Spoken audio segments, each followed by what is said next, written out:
বাংলা ক্লাসের সবাইকে স্বাগত জানাচ্ছি। আজ আমি আলোচনা করব অক্ষরবৃত্ত ছন্দ নিয়ে। অক্ষরবৃত্ত ছন্দ নির্ণয় করার জন্য আমাকে যে বিষয়টি জানতে হবে প্রথমে সেগুলো হচ্ছে পূর্ণপর্ব 8 মাত্রার হয়ে থাকে আর অপূর্ণপর্ব 5, 6, 10 এভাবে যে কোনো হতে পারে। অর্থাৎ অধিকাংশ ক্ষেত্রে 6 এবং 10 হচ্ছিল অপূর্ণ পর্ব। অর্থাৎ এই যে একটা লাইন বা চরণ আছে, এখানে একটা পূর্ণ পর্ব পাবো আর আরেকটা যে পর্বটা থাকবে সেই পর্বটা হবে হচ্ছে অপূর্ণ পর্ব। এই অপূর্ণ পর্বটা হবে 6 মাত্রা অথবা 10 মাত্রা, আর পূর্ণ পর্ব হচ্ছে 8 মাত্রা। এখানে বলা হচ্ছে মুক্ত অক্ষর হচ্ছে 1 মাত্রার, বদ্ধাক্ষর যদি শব্দের প্রথমে থাকে কিংবা মাঝে থাকে তাহলে হচ্ছে 1 মাত্রার, এবং যদি বদ্ধাক্ষর শেষে থাকে তাহলে 2 মাত্রা হিসেবে গণ্য হবে। আর এই কবিতার ছন্দটি পড়তে হবে বা কবিতার লাইনগুলো পড়তে হবে বা কবিতাটি পড়তে হবে যেটা হচ্ছে লয়টা ধীর, অর্থাৎ ধীরে ধীরে পড়তে হবে, সময় নিয়ে পড়তে হবে। মাত্রাবৃত্তের ছন্দ যেটা বলা হচ্ছে দ্রুত পড়তে হবে। মাত্রাবৃত্ত থেকে আরো দ্রুত পড়তে হবে হচ্ছে স্বরবৃত্তে, অর্থাৎ স্বরবৃত্ত হচ্ছে সর্বোচ্চ দ্রুত সহকারে পড়তে হবে। তারপর হচ্ছে মধ্যম লয়ে পড়তে হচ্ছে মাত্রাবৃত্ত ছন্দ।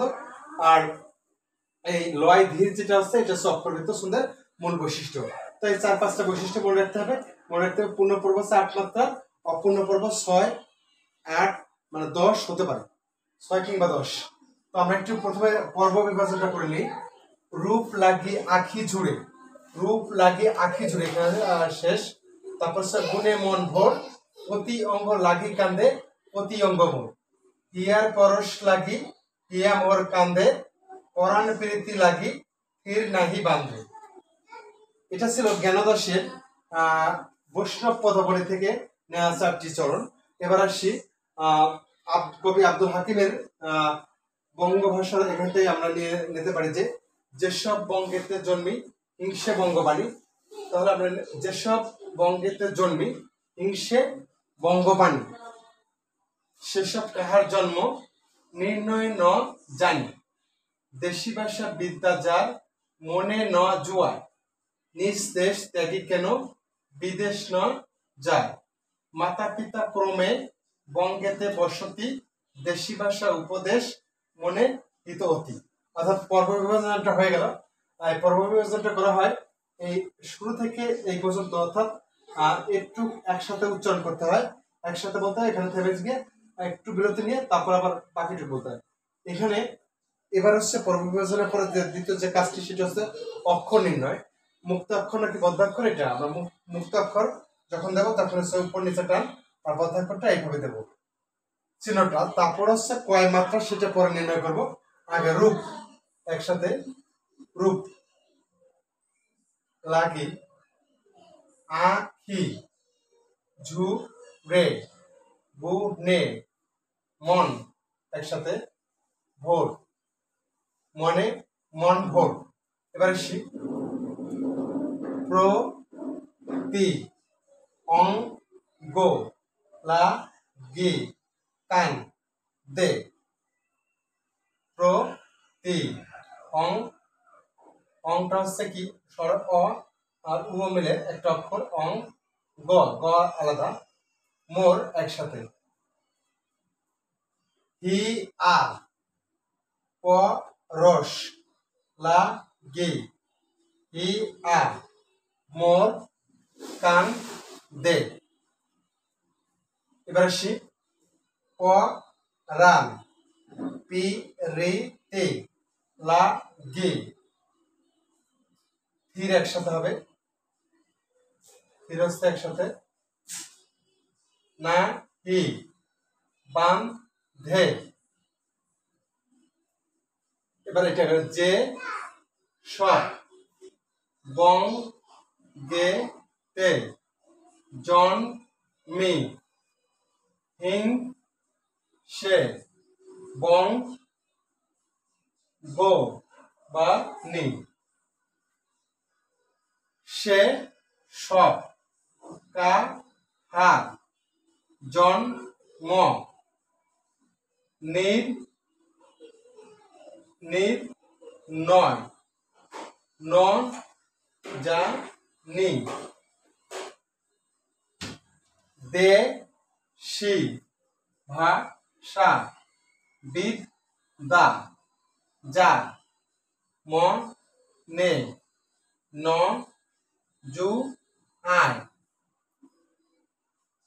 নিজ দেশ একসাথে তে দি কে নো বি দেশ ন যায় মা তা পি তা ম হো প্র মে বং গে তে ব স তি দে শি ভা সা উ উ প দেশ একসাথে ম নে হি তো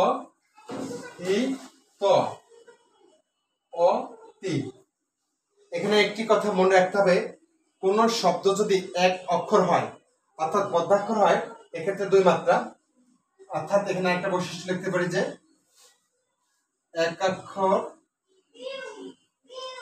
এক অক্ষর বিশিষ্ট শব্দ দুই মাত্রা এক অক্ষর বিশিষ্ট কোন একটি শব্দ যদি এক অক্ষর হয় অর্থাৎ বদ্ধাক্ষর হয় সেক্ষেত্রে আমাকে দুই মাত্রা নিতে হবে এখন আমরা মাত্রা দেওয়ার চেষ্টা করবো প্রথমে জেনে নিই মুক্তাক্ষর আছে এক মাত্রা বদ্ধাক্ষর যদি প্রথমে এবং মাঝখানে থাকে শব্দের তাহলে হচ্ছে এক মাত্রা যদি শেষে হয় দুই মাত্রা আরেকটা কথা বলেছে যদি কোনো একটি শব্দ দ্বারা যদি একটি মাত্র অক্ষর বোঝায় এবং সেই অক্ষরটি যদি বদ্ধাক্ষর হয় তাহলে আমি দুই মাত্রা হিসেবে এখানে গণ্য করব তাহলে রূপ একটা এই রূপ শব্দটা আমি যদি বাংলায় লিখি রূপ আর ইউপি রূপ এখানে ভালো আছে কয়টা একটা অর্থাৎ রূপ শব্দটিতে একটি অক্ষর আছে যেটি হচ্ছে বদ্ধাক্ষর আর এখানে বলা হচ্ছে এক অক্ষর বিশিষ্ট এখানে লিখতে পারি বদ্ধাক্ষর দুই মাত্রা অর্থাৎ এক অক্ষর বিশিষ্ট শব্দ অক্ষরবৃত্ত ছন্দের ক্ষেত্রে দুই মাত্রা হিসেবে আমরা গুনবো তাহলে এখানে দুই এক মুক্তাক্ষর আছে এক মুক্তাক্ষর সাইডটা ছিল উপর নিচে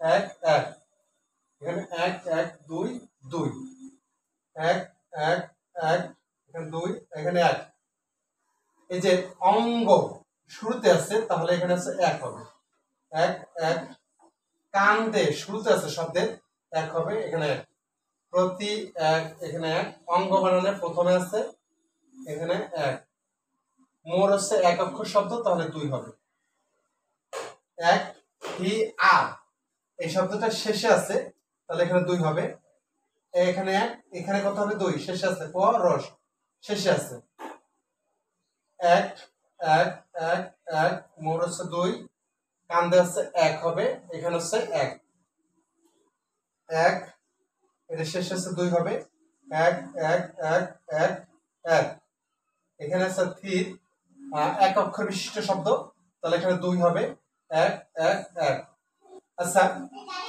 জ্ঞানদাস যে লিখেছেন রূপ লাগি আখি জুড়ে গুণে মন ভোর প্রতি অঙ্গ লাগি কান্দে প্রতি অঙ্গ মোর এটা রাধা শ্রীকৃষ্ণকে বলেছিলেন এই কথাগুলো যে রূপ দেখে মন ভরে যায় এবং প্রতিটি অঙ্গের জন্য প্রতিটি অঙ্গ কাঁদে হিয়ার পরশ লাগি হিয়া মোর কান্দে পরাণ প্রীতি লাগি তীর নাহি বান্ধে তো এটা মধ্যযুগের কবিতা আর মধ্যযুগের কবিতার মধ্যে ওই সময় যখন লেখা হতো তখন এক দাড়ি এবং দুই দাড়ি ব্যবহার করা হতো প্রথম লাইনে এক দাড়ি এবং দ্বিতীয় লাইনে দুই দাড়ি আবার তৃতীয় লাইনে এখানে আসলাম এক দাড়ি এখানে দুই দাড়ি এক দাড়ি এবং দুই দাড়ির ব্যবহার ছিল মধ্যযুগের কবিতায় এখন তিনি এটি লিখেছেন অক্ষরবৃত্ত ছন্দে আমরা এখানে দেখবো যে প্রথম যে পর্বটা আছে সেখানে গুণে দেখি কত আসছে এই পর্যন্ত ছুঁড়ে 2 3 4 5 6 7 8 এখানে পেলাম 8 8 আর এখানে পাবো 1 2 আর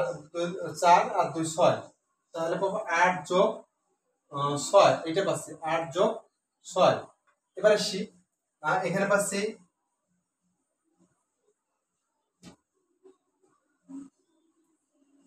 1 2 3 4 5 6 7 8 এখানে পাচ্ছি 1 2 3 4 আর 2 6 এখানে 8 যোগ 6 8 যোগ 6 এটা দেখাতে হবে তারপর আছে হিয়ার পরশ লাগি এখানে 2 এর 1 3 আর 3 6 আর 2 8, 8 আর 2 6, এখানে 8 2, এখানে 8 আর 6, এখানে আমরা পাবো 8 যোগ 6, অর্থাৎ এইটার পূর্ণপর্ব 8 মাত্রা এবং অপূর্ণ যে পর্বটি রয়েছে ডান পাশে এটি হচ্ছে 6 মাত্রা, যেটাকে বলা হচ্ছে অক্ষরবৃত্ত ছন্দ। এটা লয়টা হচ্ছে ধীর, আস্তে আস্তে পড়তে হবে, ধীরে ধীরে পড়তে হবে। এবার আসি কবি আব্দুল হাকিমের যে কবিতাটা ছিল, এটি একটু দেখি। যেসব বঙ্গেতে জন্ম হিংসে বঙ্গবাণী, সেসব কাহার জন্ম নির্ণয় না জানি। এভাবে বলতে হবে, দেশি ভাষা বিদ্যা যার মনে ন জোয়ায়, নিজ দেশ ত্যাগী কেন বিদেশ ন যায়। মাতা পিতা মহক্রমে বঙ্গেতে বসতি, দেশি ভাষা উপদেশ মনে হিত অতি। এখন এখানে যদি আমি মাত্রা বসে তাহলে কি হবে, এখানে 1, এখানে সব এক অক্ষর বিশিষ্ট শব্দ আছে, 2 মাত্রা অক্ষরবৃত্ত ছন্দে। এই বঙ্গের শব্দে বঙ্গে শুরুতে আছে 2 মাত্রা, তাহলে এখানে মানে বদ্ধাক্ষর 1 হবে। এটি কিন্তু 2 হলো, যেহেতু একটা শব্দ মিলে একটাই মাত্র অক্ষরের জন্য 2। আর এখানে হচ্ছে 1 1, এখানে জন্মি প্রথম হচ্ছে 1 হবে, কারণ হচ্ছে শুরুতে আছে। এখানে হচ্ছে 1 1 1, এখানে হচ্ছে 1 1 1 1, এখানে হচ্ছে 1, এখানে হচ্ছে একটি শব্দ মাত্র, একটি অক্ষর 1, কাহার শেষে আছে 2 মাত্রা, শুরুতে আছে 1 মাত্রা বদ্ধাক্ষর, মুক্তাক্ষর 1 মাত্রা, বদ্ধাক্ষর শুরুতে আছে 1 মাত্রা, শেষে আছে 2 মাত্রা, 1 1 1। এটা কিন্তু ভালোভাবে লিখতে হবে। এটা যেমন নির শুরুতে আছে, তাহলে এটা বদ্ধাক্ষর হচ্ছে 1 মাত্রা, আর 9 শেষে আছে, এই জন্য এটা হচ্ছে 2 মাত্রা। দেশি এখানে আছে 1, এখানে আছে 1, ভাষা 1 1, বিদ্যা শুরুতে আছে 1, এখানে আছে 1, যার শব্দটি আছে একটা মাত্র অক্ষর, তাহলে 2 হবে। ম নে 1 1 1 1, এই শেষে আছে 2, এখানে আছে 1 অক্ষর 2 হবে, 1 অক্ষর 2, এখানে 1 1 1, এখানে আছে 1। বিদেশ বানানে প্রথমে আছে মুক্তাক্ষর 1 মাত্রা, শেষে আছে বদ্ধাক্ষর, শেষে হলো 2 মাত্রা, এখানে 1 আর এটা আছে 1 অক্ষর 2 হবে। এবারে এখানে 1 1 1, মাতা পিতা মহ প্রমে, বঙ্গে শুরুতে আছে, তাহলে বদ্ধাক্ষর 1 হবে, এখানে 1 1 1 1 1। দেশি 1 1, ভাষা 1, ও দেশ, দেশটা আছে শেষে 2 হবে, এখানে আছে 1, এখানে আছে 1 1। হিত হিতনা হিত অতি।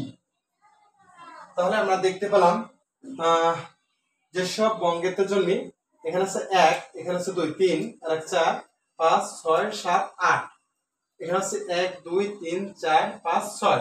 এখানেও যে মিল বিন্যাসটা পাবো, এখানে এখানে আছে 8 আর এখানে আছে 6, পূর্ণপূর্ব 8 এবং অপূর্ণপূর্ব 6। এখানে যেমনটা দেখলাম, এখানে 1 2 3 4 5 6 7 8, এখানে দুটো 8 আর এই পাশে 6, প্রত্যেকটাই বাম পাশের পূর্ণপর্বটা 8 এবং অপূর্ণপর্বটা 6। এই ছিল মাত্রাবৃত্ত মানে অক্ষরবৃত্ত ছন্দ নির্ণয়ের যে কলা কৌশল। আশা করি ক্লাসটি সকলের কাছে খুবই ফলপ্রসূ হবে যদি আমরা এভাবে নিজেরাও একটু প্র্যাকটিস করি। এটা দেখে অন্যান্য কবিতা বই দেখে প্র্যাকটিস করি, তাহলে খুবই সুন্দর হবে। সবাইকে আবারও স্বাগত জানিয়ে বিদায় নিচ্ছি। শুভরাত্রি।